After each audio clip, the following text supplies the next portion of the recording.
Okay, what we have here is drywall mud. This is a 6-inch drywall knife.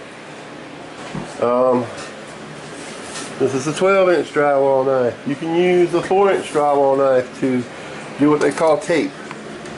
And taping is this good stuff here. And what you do is you apply the mud to the joint, cover it with tape, smooth it out. Once it dries, you can do what they call a bed coat. And that's what this big joker's for. You lay the mud on nice and thick. Look, there I am standing in the shininess of it, stainless steel blade. Anyway, that's what Debbie's going to be doing next. Smearing mud on the wall and putting tape on the wall. Joy, joy. Back in a minute. Okay, Debbie's going to finish this joint for us. Let's see how good she is. No, not that kind of joint.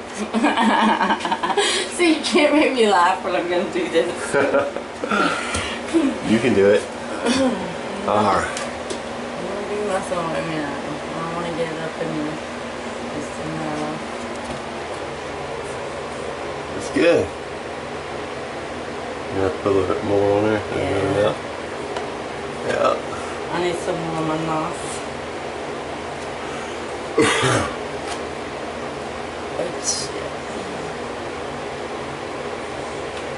When you're putting it on there, as long as it's, you know, just put it on there and you can go back over it lightly.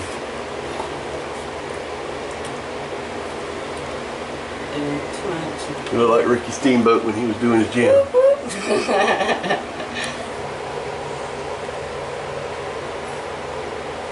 Now pull all the way from the top and smooth it out.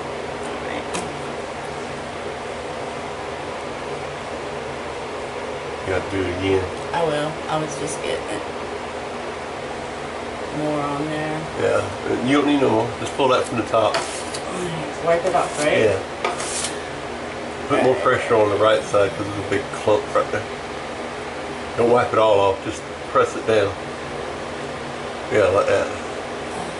You want to smooth it out. You know, like frosting a birthday cake. You can do it. You're wiping it all off. I know.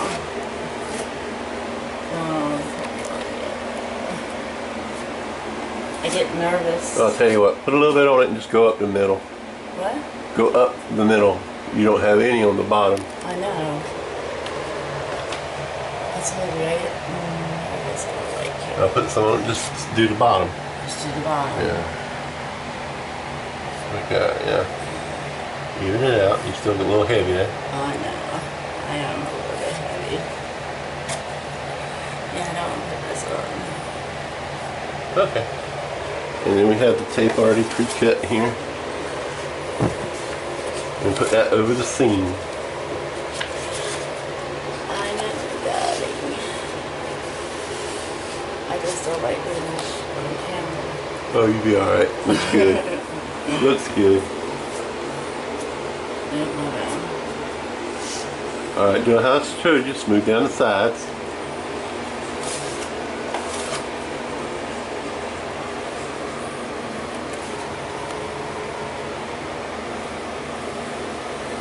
Do the other side. If you don't get enough mud under the tape will come loose. It's good. And then we'll put a bed coat over that with the big knife later. Looks good. Okay, we'll do the rest off camera. You guys don't need to watch us. We'll be back later. Okay guys, Debbie's finished mudding these joints. So it's just 4 little ones. She did this one, and that one, and this one, and that one, and hit the holes with mud, and as soon as they dry we'll scrape over them and hit them again. I usually try to put 4 coats of mud on the nails or screws so that they will fill in, because a lot of times they will sink in between coats and you want to fill all that in. I did around the plug here because I didn't want her to get shocked. I want to get shocked. But what I did was I put a piece of tape here over that seam, here over that seam, and up that seam, and then there was a gap on the side and the top of the receptacle, so you can probably see it shining through right there. Is a piece of tape and a piece of tape, and once it dries, I'll clean out around the plug, and I'll hit it again with some more mud to smooth it all out. This is what your hands look like when you play in mud. Yep.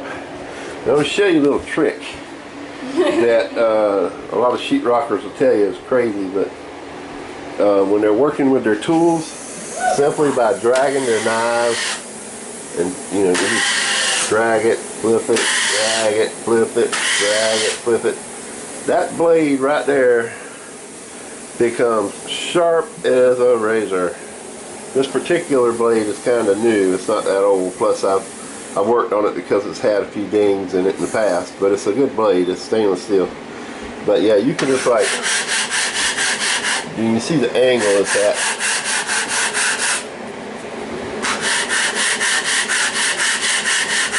And that will sharpen the blades, the edge of that blade. I used to do popcorn ceilings, and them popcorn ceilings you have to take a nice something similar to this one, and when you go up you got to do that to get that excess popcorn, it's right here. Wipe it there, and then you wipe it off with a 6-inch knife and throw it in the bucket. And they're usually about 22 inches wide. Well, let me tell you something, when you go to wipe that thing off with that 4, 6, 5, whatever you're using, you better make sure you don't slip, because if you run your fingers across that blade, you're going to end up with a slashed finger. I don't know if you can see all the little scars on the back of my fingers from doing that over the years, especially right there. But I tell you what, they don't feel good. They don't feel good at all. Can't really see it, but I got a callus right there from using the hopper gun. You can still see that one right there. Right there, that little pink spot sticking up. And then there used to be one right in there, but it's kind of gone down. There's still tough skin there, and right in here, hold that hopper gun right there. That hopper gun weighs a good 20 pounds when it's full. And when we break it out to past the ceiling, I'll show you. You're holding it like that. I did that for 10 years, holding that hopper gun like that, especially when it's cold, talking about making your hands hurt. Whoo! But yeah, that's the way you sharpen your tools. This one here's got a ding in it. You can also do it on the back of the drywall. There's a ding in this one right in there. I don't know if you can see it. If I take this knife and run it on the back of this drywall, it'll help get rid of that ding,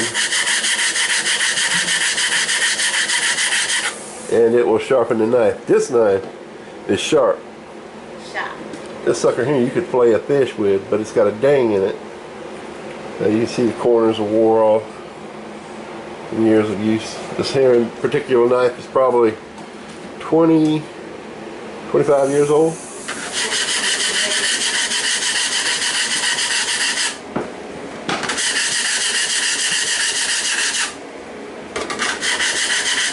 And the reason I do it on the back is because that paper will help sharpen it. Yeah, you can put that on your resume. But if you'll do the same thing on the front. I just don't want to mess up the front of the drywall. But yeah, I just wanted to show you that. And once this dries in, I'll give you a demonstration of how to bed that in.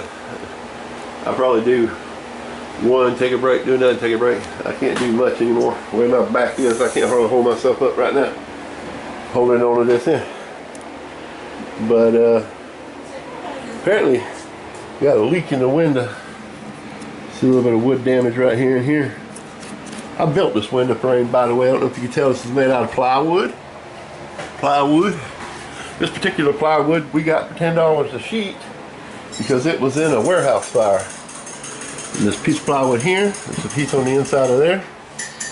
And I built this for my mom probably 15 years ago. No, yeah, 16, 17 years ago. I built this, and we got these windows from the old hardware store that used to be over there. It's now auto parts store. But yeah, we put these windows in, and never did finish them. You can tell no finish on them. She didn't want no finish on them. She wanted them just like that. So we left them just like that. I think we did put some poly. Ow, splinter. That's one thing I did not like about this plywood. When you cut it, it would splinter to hell and back. I hated that. We made them upper cabinets out of it. That sucked. But yeah, this is going to get trim on it. But the trim that I had on there only went to here because of the paneling. So I'm going to have to put an extension on here to bring this out so that we can get the, let me show you. Trim came out to here because of the paneling. Got it? Okay, then I'm going to have to put the casing here now. This is not going to be where the paneling was, which means this here is going to have to come out further. So I'm going to have to get more casement to go around here, but it can be finger joint because I'm going to paint it instead of stain it. And then I'm going to try and recycle this windowsill and apron. They're not damaged, so I got a damn splinter in my finger. Just that quick from that wood. Yeah, I finally got mine out. I hate splinters. But I'm going to hold off on this angle up here until I at least get this wall out here. I think I did. We got to clean out that hutch and move that hutch. You got a boo-boo too? See her little boo-boo? My little boo-boo. She had something in her hand. She probably got it from the windowsill. But yeah, when we first moved in this house, there was a shelf along here. And I don't know what the hell it was for. I think it was just to make the ceiling. No, it was like two pieces. Back in the day. It was two pieces of baseboard. It was one here and one here, and it was only stuck out about that far. It was a piece of baseboard here and a piece of baseboard like that. Huh. And it went all the way around top of the window. Could have been for wet knots, little tiny wet knots. Roof leak right there. I gotta fix this up. I'm gonna change this wire. It's gonna go down in the wall. I'm gonna put a receptacle box down there to accommodate it. Out here on the table somewhere, but I don't see it. And that way this here wire won't be hanging down unsightly. But yeah, that way I can angle tape this all the way around. This here won't be here anymore. Do the same over there. I'm gonna angle tape that all the way back. And she and I are gonna sit down tonight and talk about possibly taking these cabinets down and moving the stove over there and working with the kitchen as it is until we can afford to do more work to it.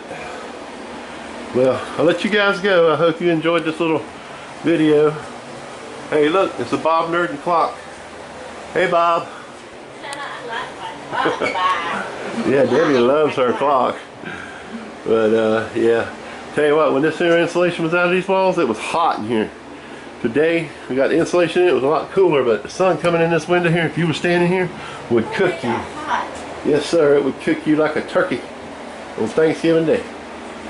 But why do the plants like it so much? I'll do another video on doing the drywall mud. Y'all have a good day.